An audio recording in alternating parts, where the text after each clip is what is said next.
तो दोस्तों 19 से लेकर 21 अगस्त के बीच में 4 जो नए अपकमिंग आईपीओ है, उन्हीं में से एक आईपीओ जैम एरोमेटिक्स का आईपीओ, जिसके क्लाइंट्स की अगर बात करें तो काफी बड़े बड़े क्लाइंट्स हैं, कोलगेट, पतंजलि, डाबर जैसे बड़े बड़े क्लाइंट्स हैं। तो कंपनी ऐसा क्या काम करती है जो इसके क्लाइंट्स इतने बड़े बड़े हैं, तो वो हम जानेंगे इस वीडियो के अंदर और पूरा रिव्यू करेंगे इस आईपीओ का और जानेंगे कि क्या इस आईपीओ में अप्लाई करना चाहिए, नहीं करना चाहिए। तो सबसे पहले एक अंदाजन ग्रे मार्केट का प्रीमियम जानेंगे, इससे हमें थोड़ा बहुत लिस्टिंग गेन्स का अंदाजा होगा। फिर इस कंपनी की डिटेल्स के बारे में जानेंगे, मतलब ये कंपनी क्या काम करती है, कौन से सेक्टर की कंपनी, फ्यूचर कैसा रह सकता है। फिर इसके फाइनेंशियल्स और फंडामेंटल्स जानेंगे, मतलब कंपनी प्रॉफिट मेकिंग है या लॉस मेकिंग और अपने जो भी कंपटीटर्स वगैरह उनसे महंगी है या सस्ती है। फिर इस आईपीओ की डिटेल्स के बारे में जानेंगे। अंत में हम जानेंगे कि क्या इस आईपीओ में अप्लाई करना चाहिए, नहीं करना चाहिए, और करें तो लिस्टिंग गेन्स के हिसाब से या लॉन्ग टर्म के हिसाब से। देखिए हम सारी चीजें आपकी क्लियर करेंगे, बट डिसीजन आपको अपनी रिस्क और अपना एनालिसिस लगा के ही बनाना है। तो चलिए शुरू करते हैं वीडियो को। कैसे हैं आप सब लोग? उम्मीद करता हूं काफी अच्छे होंगे। तो सबसे पहले एक अंदाजन ग्रे मार्केट का प्रीमियम जानते हैं। अंदाजा ये फिक्स चीज नहीं है। तो ग्रे मार्केट का प्रीमियम करीब करीब 10% के आसपास बता रहा है आज की तारीख में, जो कि लगभग होता है 34 रुपए पर शेयर। एक अंदाजन ग्रे मार्केट का प्रीमियम है। डिमांड ठीक ठाक है, अभी इतनी ज्यादा भी नहीं है। बाकी एंकर लिस्ट वगैरह आना बाकी है, उसके बारे में भी आने वाले टाइम में डिस्कस कर लेंगे। तो अभी ठीक ठाक डिमांड कह सकते हैं।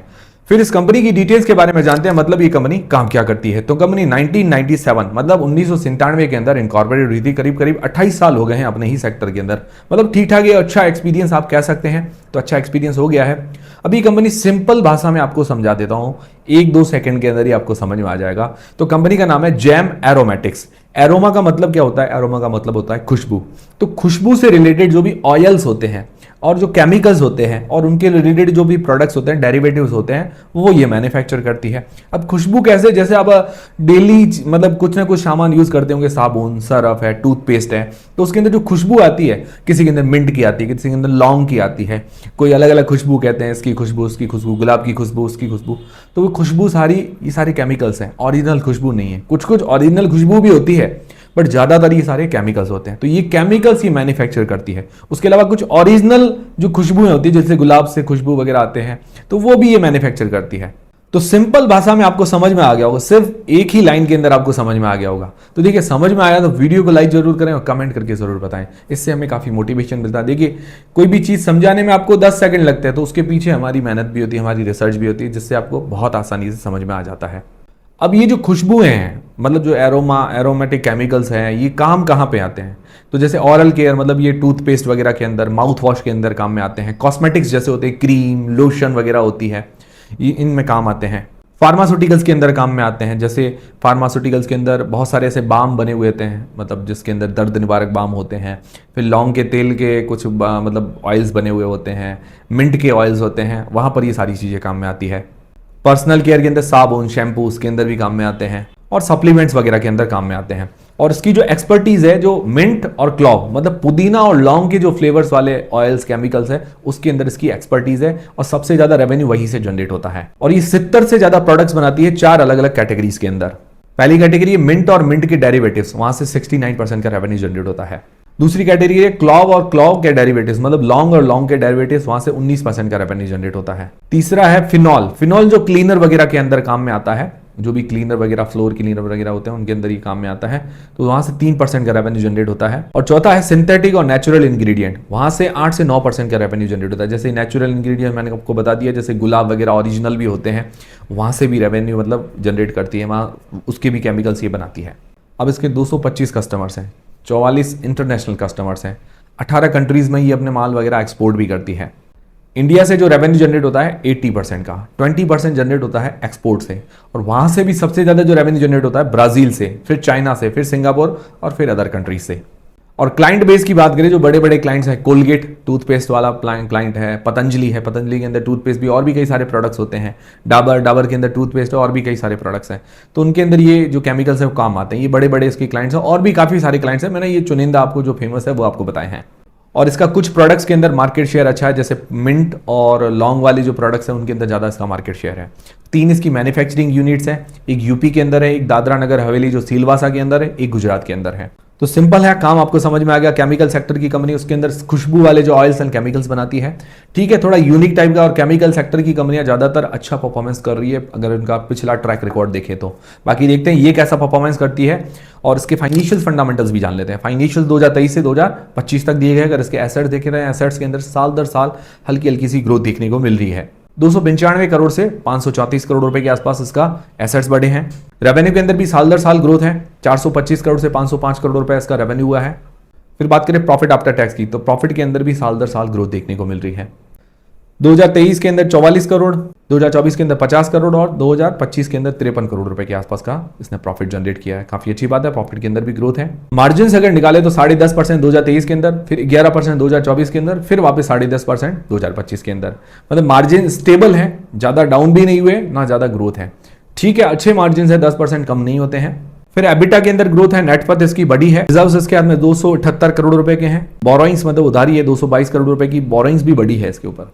और बोरोइंग्स अभी डेट टू इक्विटी रेशियो निकाले तो 0.78 का निकल कर आता है।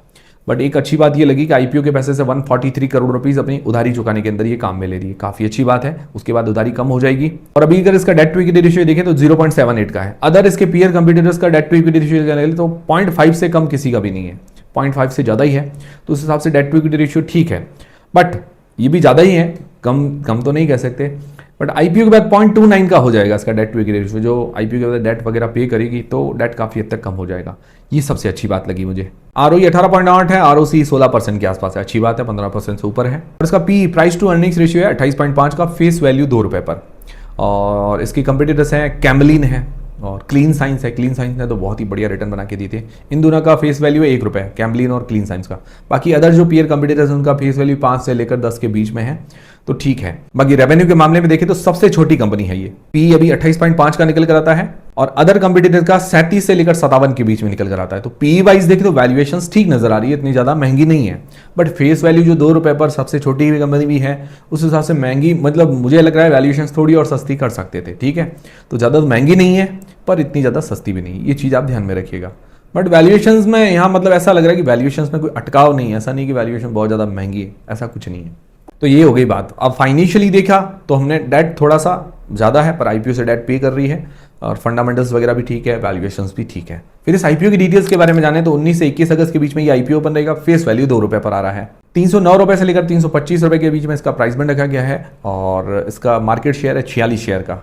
इश्यू साइज है टोटल 451 करोड़ रुपए का। फ्रेश इश्यू 175 करोड़ रुपए के, जिससे अपनी उधारी चुकाएगी 143 करोड़ रुपए। बाकी कंपनी की ग्रोथ में पैसा काम में आने वाला है। 276 करोड़ रुपए का ओएफएस है और आईपीओ के बाद प्रमोटर्स की हिस्सेदारी रह जाएगी 55% की, आईपीओ से पहले है 75% के आसपास। रिटेल पोर्शन में 35% का, लिस्टिंग डेट है 26 अगस्त। तो ये हो गई पूरी आईपीओ की डिटेल्स। अब सबसे मेन सवाल यह था कि क्या इस आईपीओ में अप्लाई करना चाहिए नहीं करना चाहिए, करे तो लिस्टिंग गेन्स के हिसाब से या लॉन्ग टर्म के हिसाब से।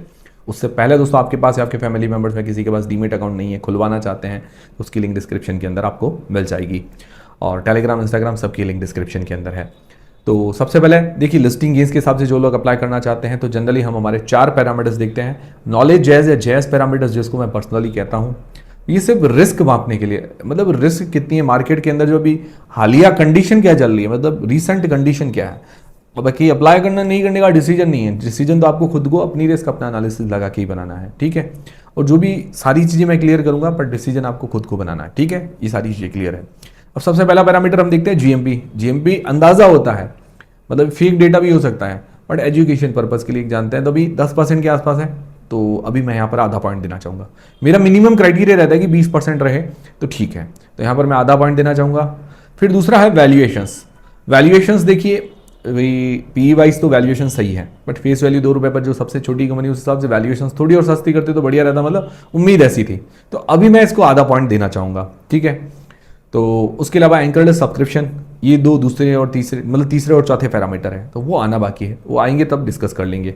एंकर लिस्ट मुझे लगता है ठीक ठाक आ सकती है, इतनी ज़्यादा मतलब वाव मुझे नहीं लग रहा।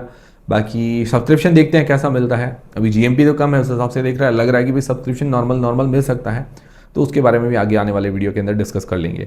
भाई ऐसा लग रहा है अभी की कंडीशन मुझे देखते हुए कि भाई आने वाले टाइम में इसकी जो मतलब पैरामीटर्स है वो न्यूट्रल बन सकते हैं, जो रेटिंग है वो न्यूट्रल हो सकती है। तो क्यूआईबीज का सब्सक्रिप्शन वगैरह भी देखना जरूरी होगा आखिरी दिन, वो बाकी सारी चीजें आने वाले टाइम में डिस्कस कर लेंगे। ठीक है, अभी के लिए ये न्यूट्रल नजर आ रहा है। फिर लॉन्ग टर्म के हिसाब से जो लोग अप्लाई करना चाहते हैं तो पॉजिटिव्स और नेगेटिव्स दोनों ही देख लेते हैं। तो पॉजिटिव्स में ये है कि भाई सेक्टर इसका थोड़ा यूनिक है, खुशबू वाले मतलब जो फ्रेग्रेंस वाली जो चीज़ें हैं वो केमिकल्स ऑयल्स वगैरह मैन्युफैक्चर करती है। बाकी सेक्टर ही अच्छा है, केमिकल सेक्टर हमेशा डिमांड में रहता है और अच्छी रिटर्न भी बना के दिए हैं केमिकल सेक्टर ने। बट कम्पिटिटिव सेक्टर बहुत ज़्यादा है, ये भी चीज़ ध्यान में रखिएगा। वैल्यूएशंस पी वाइज ठीक है, मतलब इतनी ज़्यादा महंगी नहीं है, ये भी इसका एक पॉजिटिव पॉइंट हो जाता है। मार्जिन इसके स्थिर है 10 10.5% 11% के बीच में, ये भी अच्छी बात है। रेवेन्यू के अंदर भी ठीक ठाक ग्रोथ दिखाई है और फ्रेश इशू से अपना डेट उधारी पे कर रही है, ये भी काफ़ी अच्छी बात है। ROE वगैरह बढ़िया है, 15% से ऊपर है, ये भी अच्छी बात है। बाकी इसका क्लाइंट बेस भी अच्छा है और इंडिया के बाहर एक्सपोर्ट भी करती है, तो बढ़िया ओवरऑल बैलेंस्ड कंपनी कह सकते हैं। फिर नेगेटिव क्या है? नेगेटिव देखिए ऐसा विशेष तो कुछ नहीं, पर एक डेट है, उधारी ज़्यादा है, बट उसका इसने सॉल्यूशन कर दिया कि IPO के बाद ये उधारी चुका रही है, तो कुछ हद तक उधारी कम हो जाएगी, ये अच्छी बात लगी। दूसरा वैल्यूएशन थोड़ी और सस्ती करती तो बढ़िया रहता, बट ठीक है वैल्यूएशन इतना ज़्यादा अटकाव नज़र नहीं आ रहा इस IPO के अंदर। तो ये दो नेगेटिव्स हैं, इसको सुधारते तो मुझे लगता है कंपनी 5 आउट ऑफ 5 हो जाती। बट हाँ कुछ नेगेटिव्स तो होते ही हैं किसी भी कंपनी में, सब तो कोई पॉजिटिव कंपनियाँ पूरा लेके आती नहीं है। तो ये दो चीज़ें हैं, उसके अलावा कंपनी मुझे बैलेंस और अच्छी लगी, अट्रैक्टिव कंपनी नजर आ रही है, खराब कंपनी नहीं है। बाकी आप लोग क्या करेंगे, अप्लाई करेंगे नहीं करेंगे, वो मुझे कमेंट करके बता दीजिएगा। मेरी तरफ से अप्लाई करने नहीं करने का डिसीजन नहीं है, पर्सनली मैं भी इंटरेस्टेड हूँ लॉन्ग टर्म लिस्टिंग इस दोनों के हिसाब से, देखते हैं आगे क्या होता है। बाकी ये वीडियो देखने के बाद उम्मीद करता हूँ डाउट्स क्लियर हुए होंगे, क्लियर हुए हैं तो वीडियो को लाइक जरूर करें और मुझे कमेंट करके जरूर बताएं, ताकि हमें भी मोटिवेशन मिलता रहे। मिलते हैं दोस्तों अगले वीडियो के अंदर।